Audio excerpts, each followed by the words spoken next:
Hey, let me show you how you can customize gestures of your Redmi Buds 5. So to do this, you will have to actually install the Xiaomi earbuds application on your iOS device or Android device. And next you will have to scroll down and go for the gestures.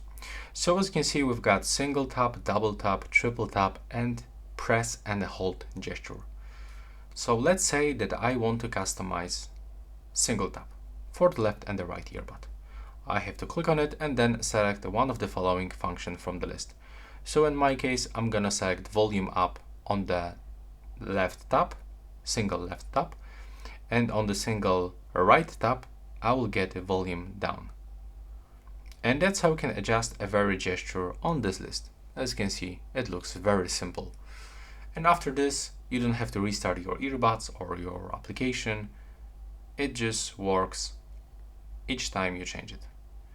So that's all right now. Please subscribe to my channel and see you in the next one.